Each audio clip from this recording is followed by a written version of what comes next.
Hey everyone, welcome to Exposing the Truth Radio. I'm Bill Ottman, here with Ian Crossland. Welcome, Ian. Hey there. Hey, thanks. All right, so what I wanted to focus on today was free information and free software and why that is so essential to us being human beings. How do you feel about that, Ian?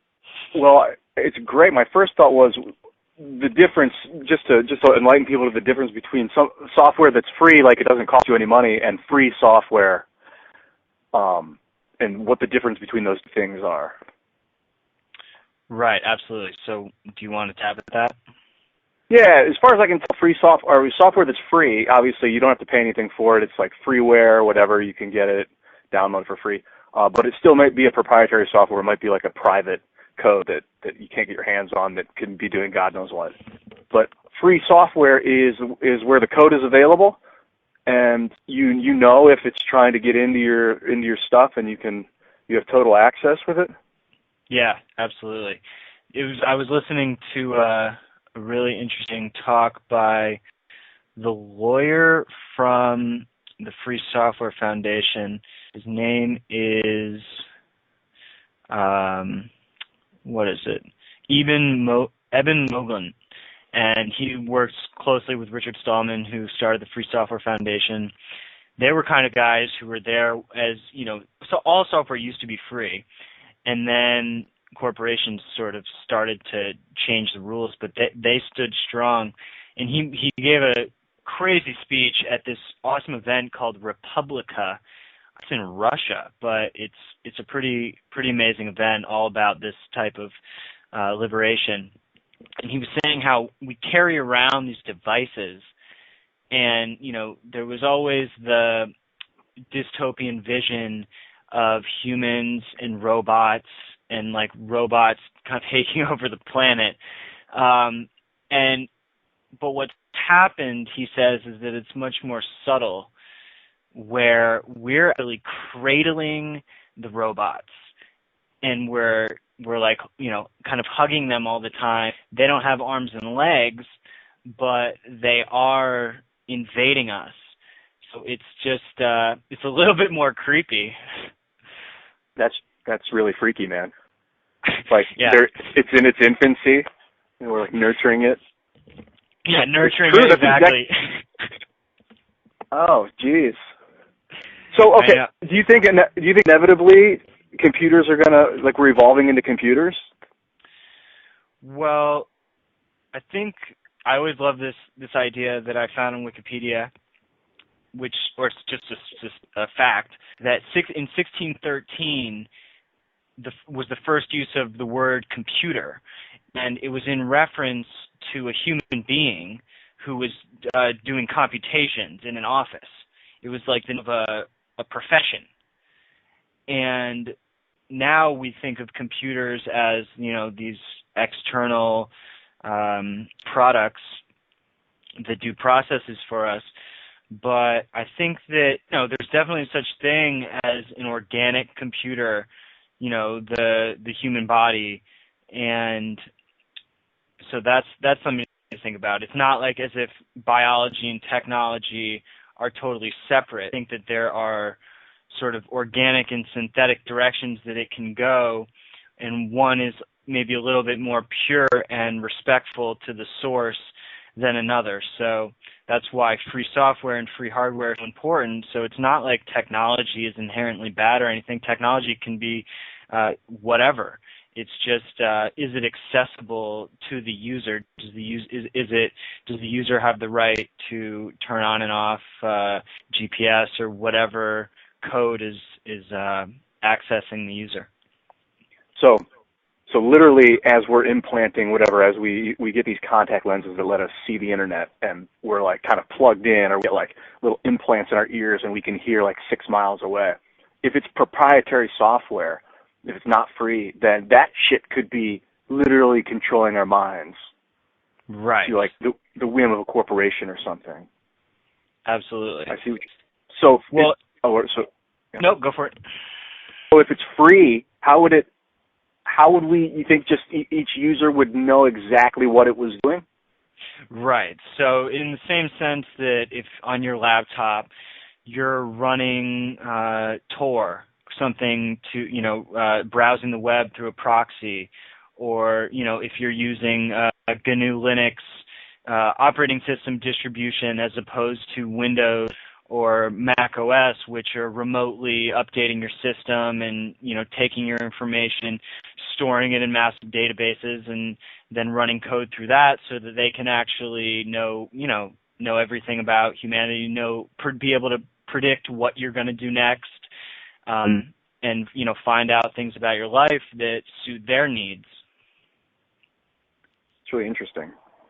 It's the first time I've ever thought of it in the context of biointegration into software. Yeah, I mean, it is weird to think about the potential for, all right, so say we're in this future society where there are options, you go to the store and you can buy contact lenses, and, maybe there's some, computer contact lenses that are proprietary that if you put them in, then all of a sudden whatever remote server is controlling your vision. But maybe there's another store that offers, free software, free hardware contact lenses where you might be able to, or you would be able to control it much more.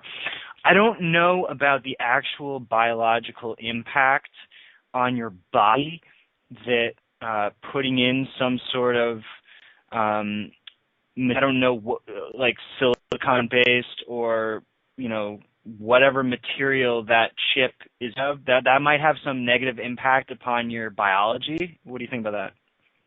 Yeah, if it's the wrong chemicals, I think we had silicon in our body, and I think really what it's going to come down to is like you're going to experiment on animals, and they're going to experiment on humans. I mean, humans are animals, but people are going to be stepping up in line and being the first to get implants. And then we'll find out, immediately or 10 or 20 years down the line. Right. So both directions, whether you're plugging proprietary tech or free software tech into your body, that's evolution. Both directions are evolution, but, it's what type of evolution are we going to be integrating? So with free software. Oh, yeah? Oh, is it going to be, a pure evolution where, people are actually liberated, or is it going to be a corrupt evolution where we're actually further enslaving ourselves? So is there any kind of free information that you wouldn't be able to change? In which one? Like if you were to have like a piece of free software, just any piece of free software in the world right now, would you immediately have access to the code and be able to change it at will? Yeah, that's the whole point of the GPL, General Public License. Basically, what it requires is that you're able to access all code and change it, modify it however you want, and then you, in turn, because you were given it for free, you have to share it again.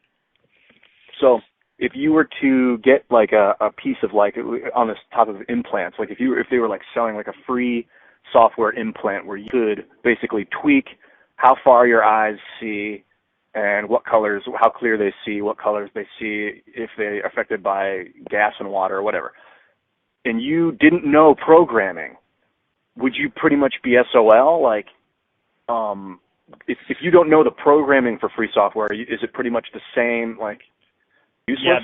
Yeah, that's a really good thought, because that's the crux of the situation with free software and free hardware is, the usability of it. And, yes, people want to protect themselves, but for the average web surfer, the most important thing is convenience, and they just want to be able to get what they want quickly, and they're willing to sacrifice some of their freedoms in order to do that, whether it means doing a Google search or, going into Facebook or something like that. So, there definitely people in the free software movement are working on that super hard. That's kind of what Ubuntu has tried to do, but I think that they're being criticized for remotely storing people's information by default. But Ubuntu is an operating system that you can easily install, which is based on GNU Linux.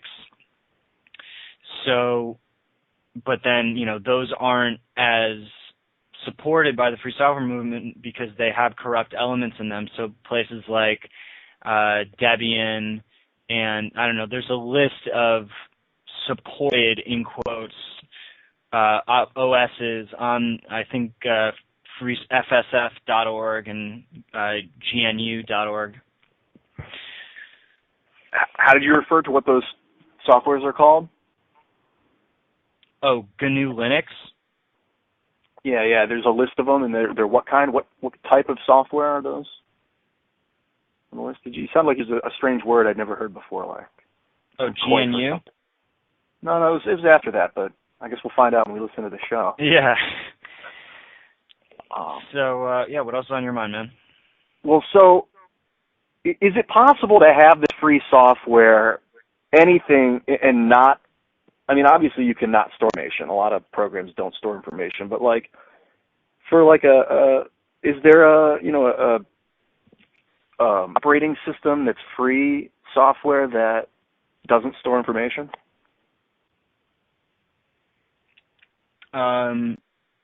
Well, it's not about storing information. Storing information is not inherently bad, but it's that you want to have access to your own server logs. So, because the server logs, along with the content, are those are kind of the two types of information stored. I'm not an expert on this, but I'm fascinated by it. And so the server logs are showing you everybody who's interacting with you. And so the goal with the distributed, decentralized network movement and free software movement, all these different movements, is so that everybody's running their own server. So, and when you're running your own server, then you're accessing your own logs. You can see who is looking at you, everybody who's touching your system. And so there's plans, I think it's called the Freedom Box, which is kind of the handheld, the size of a cell phone charger, which is your own server. And you just plug it into your computer, and then you're running your own server. So it's just a tiny little adapter that kind of makes it so that you don't have to be using software as a service. You can do everything on your own computer, and then you can still talk to all your friends. There's protocols and a lot of different services that are emerging that still allow you to be able to chat and aggregate the news feeds that you want, and so kind of going in that direction. So if I were running Freedom Box, that would be like my Windows? Well, no. Freedom Box is more of a server. So, like, basically, you have your internet service provider, and then, like, when you sign into Facebook, you're using their servers. The whole point of Facebook is, so you don't have to do your own hosting. You can, have your page, all that stuff. But Freedom Box would be like having your own server, your own Apache and your website, and so you're controlling everything about what you're doing.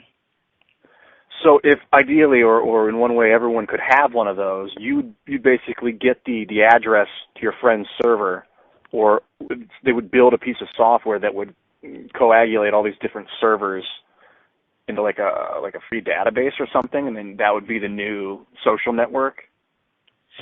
Right. It would be a distributed social network. So everybody has their own social network, but you're still able to communicate in all the same ways. So, RSS feeds, and you can get all of your social feeds. But the issue is that with like Facebook and Twitter and Google and a lot of these places, they don't want to share their news feeds outside of their network. So their API, application programming interface, which is what global developers take Facebook and integrate with their sites. A lot of these big companies don't allow you to integrate everything that you might want to. Facebook's open graph is not actually an open graph. It doesn't allow you to pull anything you want.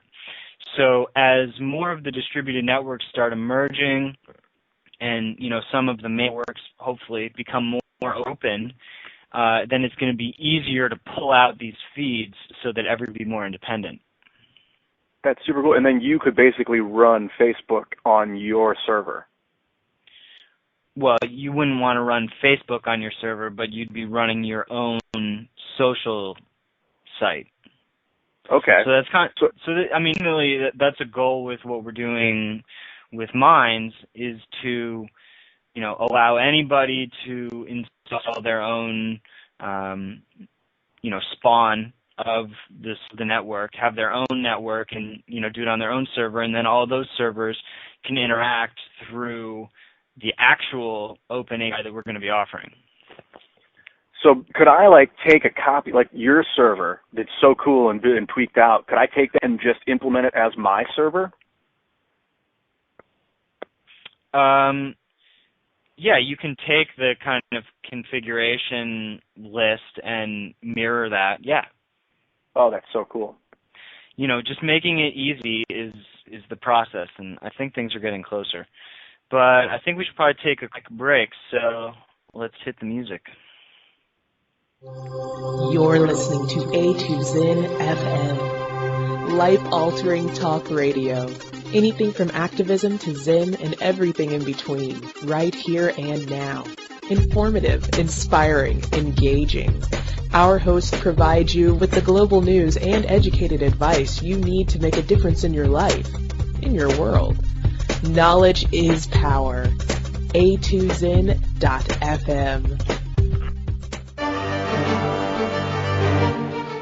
Exposing the Truth Radio intends to be as open and uncensored as possible. Freedom to express unpopular views is key to global evolution. Everything we post and allow posted is not necessarily reflective of the absolute truth, nor do we endorse every word or every piece of media here. Having stated this, we seek to post and broadcast highly accurate information from alternative, mainstream, and fringe sources. Remember to listen to Exposing the Truth Radio, and you decide.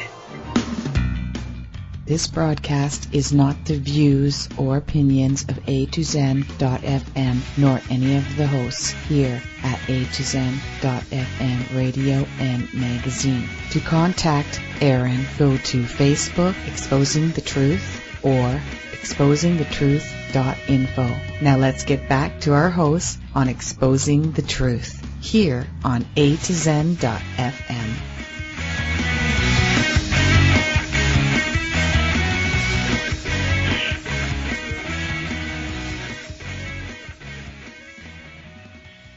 All right. So I want to quickly hit on one thing that Aaron brought up behind the scenes about open source software and where that falls into this. But then I kind of want to move in the direction of, more philosophy of information and ideas and how we're constantly building on each other throughout history. So open source is related, but it's not the same as software. Open source, I think, it's a significant brand in that when people hear open source, they kind of know what it means a little bit more than when they hear free software. But there's definitely a huge distinction between the two movements. Open source is apolitical. There are open source licenses that don't force you, it's ironic that a free software license would force you to share, which isn't entirely free, but it is promoting freedom more than open source licenses, which will allow you to take code and then make it proprietary. So the open source movement doesn't have freedom as kind of a cornerstone of it. It does contribute to free software in many instances, but it's so symbolic, the whole thing, because GNU/Linux is, the original free operating system, and that was a combination of what Richard Stallman and the free software movement did and what Linus Torvalds and, Linus Torvalds, where Linux comes from, is they contributed the kernel, which plugged into the rest of the operating system, which GNU did. And so Torvalds is part of the open source movement. He doesn't take much of a political stance in the whole thing. He's more focused on just the technology. The free software movement is focused on freedom and really making sure that all of humanity has universal access to all the information forever, and so that this can't be corrupted. And it's just the fact that the original system is called GNU/Linux. It's showing that duality, like, right in its very name, and it's just it's funny how that happened. So, what is his name? Linus Torvald? Yeah, Linus Torvalds. That's where the name Linux comes from. And also Tor? No, I don't think so. I don't know where the name Tor comes from. I'll have to look that up. But usually most names of free software and source, a lot of times they always have a funny history of where the name came from. So open source is basically saying that the code is available to anyone that wants to use it for any purpose. Free software is a statement saying, do not privatize this. Right. Can you use free software and then make it proprietary? No. That's what the general public license states. That's where the idea of copyleft comes in, saying that, you can use this, you can change it, you can modify it, you can sell it, but you just can't, make it proprietary. That's awesome. So it's definitely interesting play on human nature, like what people will do. Can you trust the open source movement, or do we need these standards in place to protect the future? I think we do. It strikes me like democracy in some ways. Like it's a regulated, militarized, arbitrated system. Like we're forced to live in this free society. We can't walk out in the street and dance when there's cars trying to get down the road. Yeah, there's all this structure. This is, you have to do this, you have to do this. Keep it free, keep it free. Yeah, I think that it's useful. The trend seems to be that people will take advantage of it. So having these standards are really important. I mean, what would happen to Wikipedia if all of a sudden articles started becoming non-free? So they're free in the sense that you can modify them. About Wikipedia is free. The code is free. Anybody can make their own wiki. They can take the code. They can make their own site, just like Wikipedia, about whatever topic they want. They can edit the articles. I've heard there's some problems. People have complained about the how easy it is to actually get a Wikipedia article up, how easy it is to make changes. But the point is that it's so important no matter what. Even if there are some administrative issues that are still evolving, it's one of the most important resources that we have. Yeah, I agree. It's like the top Google search almost every time. Right. A lot of times. Sorry? Oh, I Googled Zeus. I Googled the Greek pantheon the other night. It was just amazing.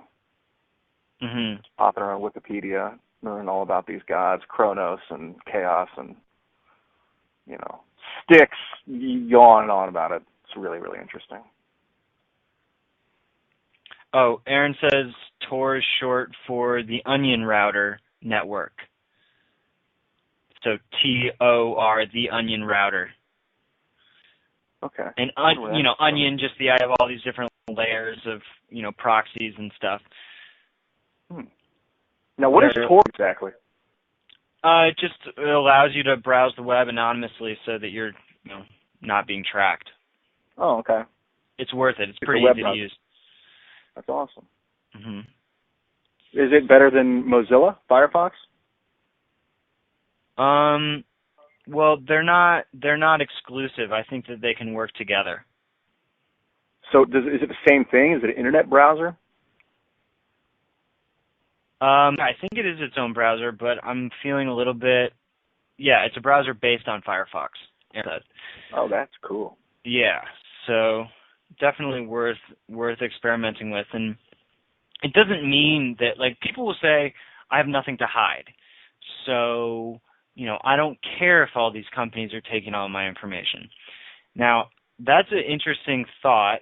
I totally respect that in certain senses. I think that that's a great way to live your life, if you have nothing to hide, and being truthful and just, expressing what you want to express. But that's not really the point. I mean, if you could browse nicely and securely and still share everything. But the point is, you're not allowing these mega corporations to mine all of your information, and which could be targeting you and potentially be harmful to you. Yeah, even if it just takes you and kind of keeps you on the same path that you've been on. Like, we're so, unique and variable in our beliefs and feelings that, like, if I make a video on YouTube, I'm talking about how I'm sad, and it all of a sudden Google somehow tracks that, and then the ad over the video is like cure for depression, and then like on my next video the ads are like cure for depression. It's like they think that I'm depressed, and all of a sudden I'm even more depressed than I was because it's so. Absolutely, no, that's one of the biggest problems. The auto results that they give you, where they think you're gonna like this, and a lot of people say, oh yeah, I know those ads like really useful to me, and oh yeah, I'm glad that they're finishing my sentence in my search result. But the problem with it is that is dictating your reality. And when they are pushing the results in front of you, they're all of a sudden molding humanity. So sorry. Just like the Rockefellers too. Like, I don't think really, what is it? J.D. Rockefeller had like ill intentions, but then his kids did. So you can't. If we give Google, the corporation, too much of this influence, and then they have kids, the owner has a kid that is like a crazy man, born into the power. That's you got to avoid. Mhm. Yeah, I mean, there are good people in all of these monstrous institutions, and so, it's not to say that there's not good that comes out of it, or that there may have been some primary good intention, but it gets swept away. Aaron just said that there are programs to stop trackers on Chrome or Firefox. I prefer Firefox. Other people Google prefer Chrome because I've never really cleaner. used Chrome. I've never used Chrome either. I just can't. I can't get on the Google bandwagon. I just don't trust them enough. But I heard yeah, Sam. I heard that there's a sort of debate going between Sergey Brin and Larry Page, who are two of the founders of Google. One wanting to go more in the liberation direction, one wanting to go more towards the data mining operation, with Sergey Brin being the one who wants it to maintain its openness. So that's fascinating. I love to know that at least there are people up top who are looking at the world. Yeah, I'd love to be in on that debate. It's interesting, really interesting debate at that level. That's even more interesting than a presidential debate. Yeah, it's a little more real. Yeah. I mean, imagine if Google just opened up the doors. That'd be really nice. I read on a slightly different note an article today. Forget. Oh, it was out of BizSider, and it was saying how Aaron Schwartz's father made a statement, something along the lines of the government killed Aaron Schwartz. Yeah. What was that all about? Well, it's not that they literally killed him, but the fact that he was, first of all, it's horrible that what happened, and I think that he would just love the fact that all of this information is getting so much attention. So, it's really too bad that that happened, but at least the movement is kind of getting a spark and recognizing his contribution. But, he was going to get 30 to 40 years in prison, potentially, with huge fines, just for downloading a huge archive of scholarly essays. So just to clarify, he's the co-founder of Reddit, big into the free information movement, Aaron Schwartz.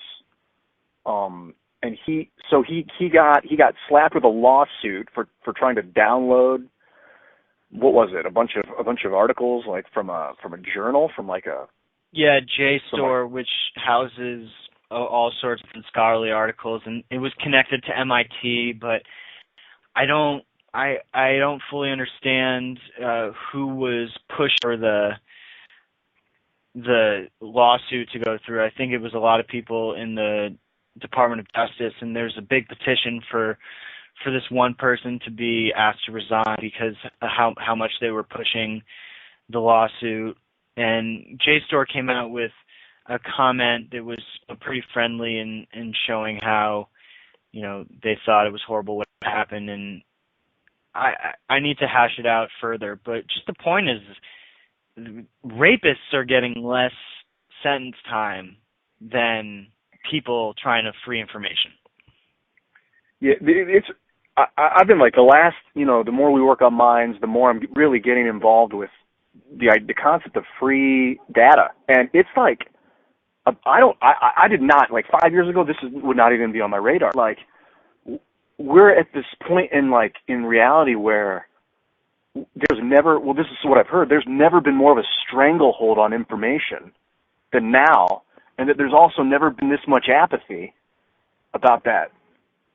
It's probably a pretty extreme statement, but these copyright laws are out of control with data copying. It's free. It's not like I'm giving someone a CD, like I'm taking it out of the store and now no one can have it. I'm making a copy of it. They're 100% different situations. Yeah, I think it goes both ways in terms of, there's never been such a stranglehold on information, but at the same time, there's never been so much activism to free it. Aaron was at the forefront of the anti-SOPA movement and, all the internet blackouts and, exposing the truth was, pushing all of those petitions and protests hard, and I think we did a great job of getting the word out. So I have a lot of confidence that there are millions and millions of people who are passionate about changing the system. Yeah, I was thinking today, Obama just signed, what did he do? Well, firstly, he signed Secret Service for himself and George Bush for life, and every future president and their families, their spouses.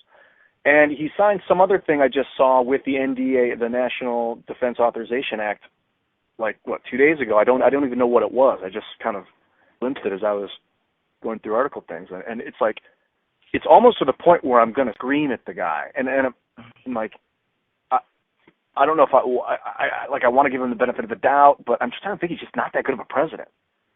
Like he's kind of mindless about what he's doing. Newsflash. At least he listens more than George Bush, but that doesn't mean that he's. I don't know, man. I think that he might be a little bit more charismatic and a better speaker, but I think that that's all a charade. I don't know. Do you know what he did with the NDAA last couple of days? No, I don't, but I'm scared to look. There's big gun legislation going through. Or might even be executive action going to take assault rifles. I've just been resisting diving into it because it's really bad news. Yeah. So, what do you think about assault rifles? In I like the gun laws in Switzerland. I don't want to speak for anyone else, but it's really interesting. They don't even have a standing army military. It's all a militia. Here, listen to this.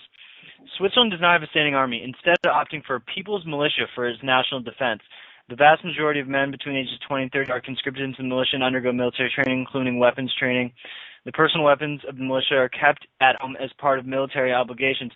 I heard that in Switzerland, the police will go to your house, and if they can find your gun, then you're going to get fined. So, like, you know, a lot of these shootings in the U.S. happen because maybe the parents have some guns lying around, and then the kid takes it to school, and, you know, it's on all sorts of meds, and it turns into, you know, a massacre. But if you just have to treat it differently. Like, you can't ban weapons. It's just like, I mean, I guess when you get into nuclear weapons, that would be slightly different territory, because that's not just like your own personal defense. But I don't really know where to draw the line, honestly. I don't. You know, I kind of feel like banning assault weapons is a good thing, personally. Just because, like you said, like, you can't go buy a bazooka, and you can't go buy hand grenades, as far as I know. Maybe you can, but I don't think you can. Like explosives, detonators, like high assault, heavy explosive, heavy destructive weapons is not available to the civilian population. It never was. But, you know, back in the day, they never had them back then. Right. So that they had no problem saying, yes, everyone get a gun, because everyone had a single shot gun back then. Now it's like, yeah, but what about cannons? Or cannons. Like, I don't think, maybe a civilian could own a cannon, but I don't know if they could, if it was impractical. But I mean, we have hand cannons now. Like, to put the power of 10 cannons in your hand. What's that? But if you have no criminal record, you have, you know, perfectly good history, you know, follow all the laws, I don't understand why that would be a problem. That's true. And I think you should be able to make your own gun. And then it's like, what? Can you make your own high explosives? What's that? Yeah. I mean, I don't feel that if you have a record, there should be any real problem with trying to protect yourself. Yeah, that's true too. But I mean, I don't know anyone that's ever been. Well, this every once in a while you hear about someone that's overtaken, that has a handgun and is still overtaken. But I mean, if you got a pistol, you're pretty much going to do in, you know, any one person that's trying to come at you. That's only part of the point. The point is to defend against tyrannical government. So then why can't I get a fucking grenade launcher? Well, some would argue that you should be able to. Like anti-tank weapons and stuff? Yeah. Well, I mean, obviously, I don't know. Here's the important thing. You know, a lot of people get upset when you're all pro-gun, but I would be happy if there were no weapons. You know, like, why? If the government didn't have any weapons, if, you know, Obama's didn't walk around with all sorts of weapons for defense, if all federal officials and, you know, I heard that a lot of federal officials have kids at private schools with all these armed guards, and they're the ones pushing the anti-gun laws. So it's like totally hypocritical. Yeah, this society, it's like so twisted that the idea of untwisting this ball of yarn is like beyond most people, I think. Yeah. Right. I mean, obviously peace is the goal, and we don't want to be using the weapons at all, but it's history, and you can't argue with the history. I mean, it's how this country was founded. Like, they think that it's just not gonna, that it will never happen again, and that they just enslave everybody subconsciously, and everything's gonna be okay. Yeah, no, that can't happen. I think that the populace should have access to at least some of the weapons that their government has access to, that the military has access to. Yeah, you know, militia, man, that's where it all began. Yeah, no, it's definitely a really awesome debate. I mean, I just like to kind of represent both sides in that I am all for a nonviolent revolution. You know, that's kind of how it has to be. That's how the civil movement worked. That's how Gandhi operated. that is how so many successes have happened. But you still have the right to defend yourself, and even if you keep those things locked up in the basement for your whole life, it's a principle. Yeah, I agree. So I guess more interested in, like, where do you draw the line with the principle of defense? Like, is an AR-15 a defensive weapon, and does it even matter? I don't know. I don't think that there should be an absolute line drawn. I think that if you can prove your expertise, ability to operate the system, and then I just don't see why you shouldn't even have access to, this crosses into alternative energy too. Like, if you want to operate huge energy systems, dealing with maybe like cold fusion. I know that a lot of cold fusion guys inventors have gotten in trouble for dealing with such power. I think John Searle, who is a free energy inventor, he invented the SEG, which is the Searle effect generator. It's all magnetic and it like spins on its own. I'm going to look up his name right now, but I think he went to jail for using too much energy at his house, and then they came and confiscated all his stuff that he'd worked his whole life building, which could potentially provide inexhaustible energy to masses of people. And then they put him in jail for a really long time. That's horrifying. Man. So I don't know. I mean, what are your thoughts on the line? Is that it gets me agitated to the point where I want to stand up and lead people to disseminate but it's like, what do? You just remove the government and just put a new one in. It has the exact same effect on the system. These small group of people want to dominate or want to control actions of the large group of people, and both the large group of people and the small group think that they're doing the best thing for society. It's like if the large people have a brain, they're going to outthink the small group. But maybe it's more difficult to coordinate 600 million people than it is to coordinate 6,000 people. Well, coming back to the whole decentralized network idea, I think that, obviously the internet and sort of understanding what the people want on different issues is, to me, that's like one of the most important that we can do to establish what the consensus is on any number of these. And so the problem is that there's not really a system for voting, even if it's not a primary source that we consider as like the most accurate source. I think there's not a voting system on the internet that is representing the people of the planet, where you can see what millions and millions of people think about elections and all these different issues. If that was built on some sort of a decentralized stack where all sorts of different people were able to monitor the security of the system, so the security was distributed too, then that would just enlighten us so much, I think, on people actually think about all this stuff. And then we could help dictate policy through that. Right. I'm starting to think that petitions are the closest thing to voting that we have on the internet.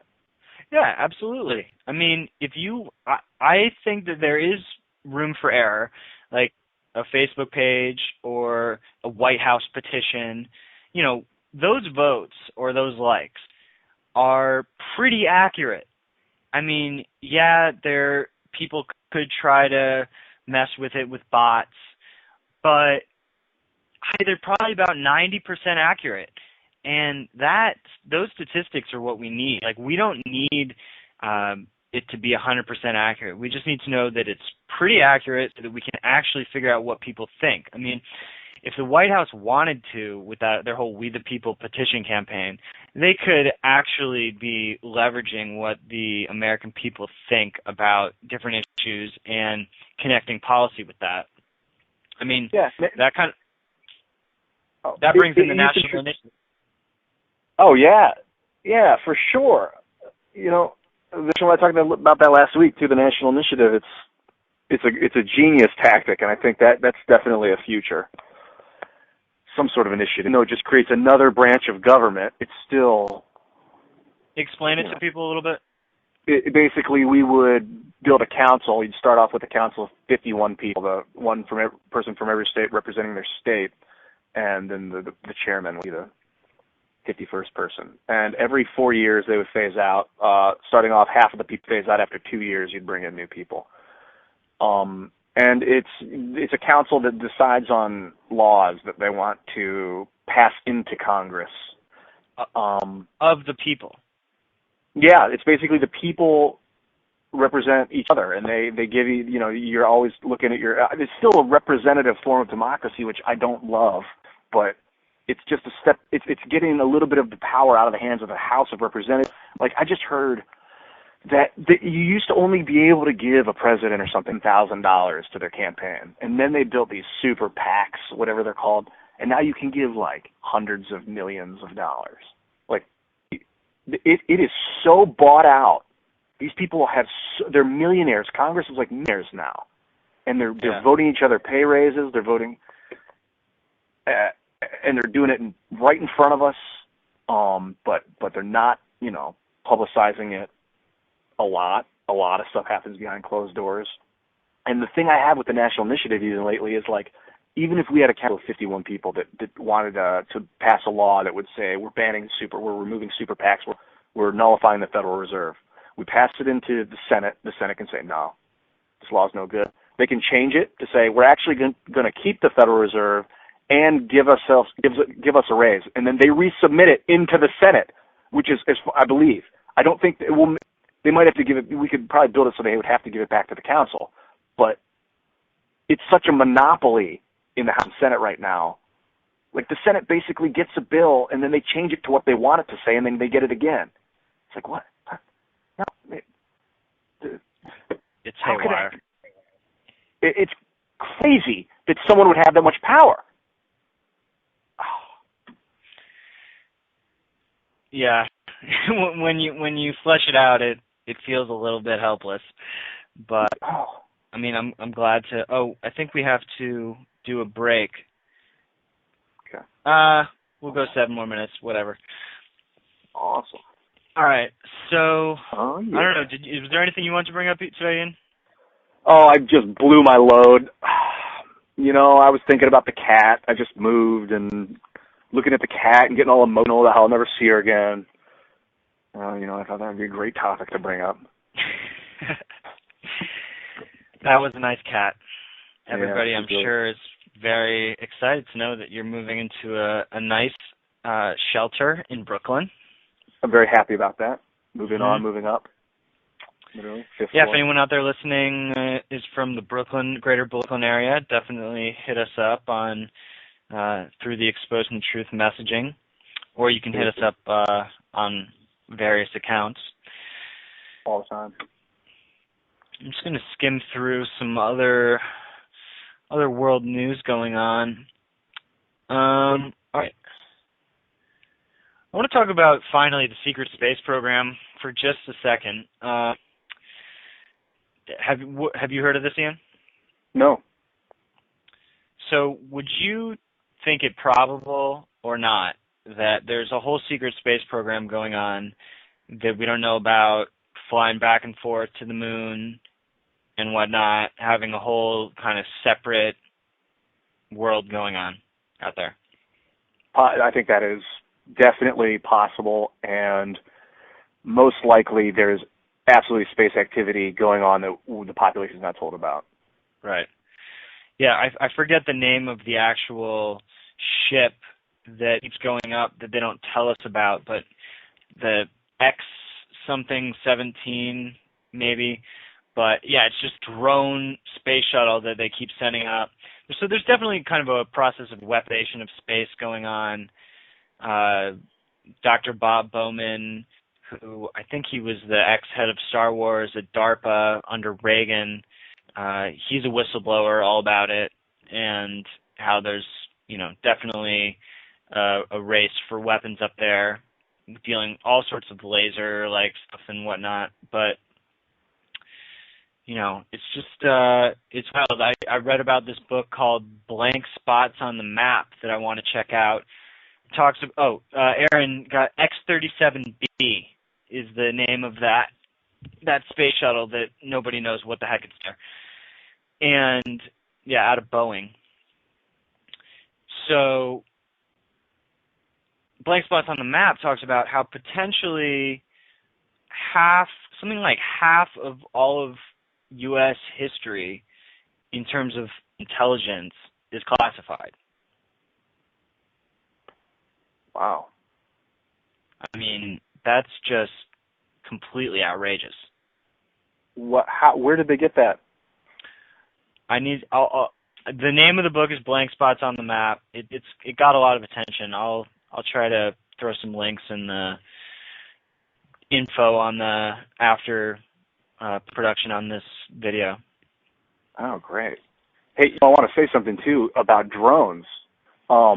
This is another thing that kind of upsets me with the future of technology and proprietary software and computers controlling things with artificial intelligence. Like if the computers control drones, what's the difference between St. Louis and Bahrain? Really? I mean, a name. It's like what doing automating these bombers. It just, oh boy, it doesn't set me right, man. No, yeah, it's really scary what could be programmed to go do a strike, and it's just out of anybody's hands. There was a really interesting video, on a civilian building a drone, and so he bought like a high-powered drone, strapped some paintball guns to it, and a camera, and he remotely set up set these dummies up in a big field. And then he, when it was at his house, and he controlled that drone to fly through the field and fire accurately and kill all of these targets in the field. And this is just some guy who bought all the supplies for a drone.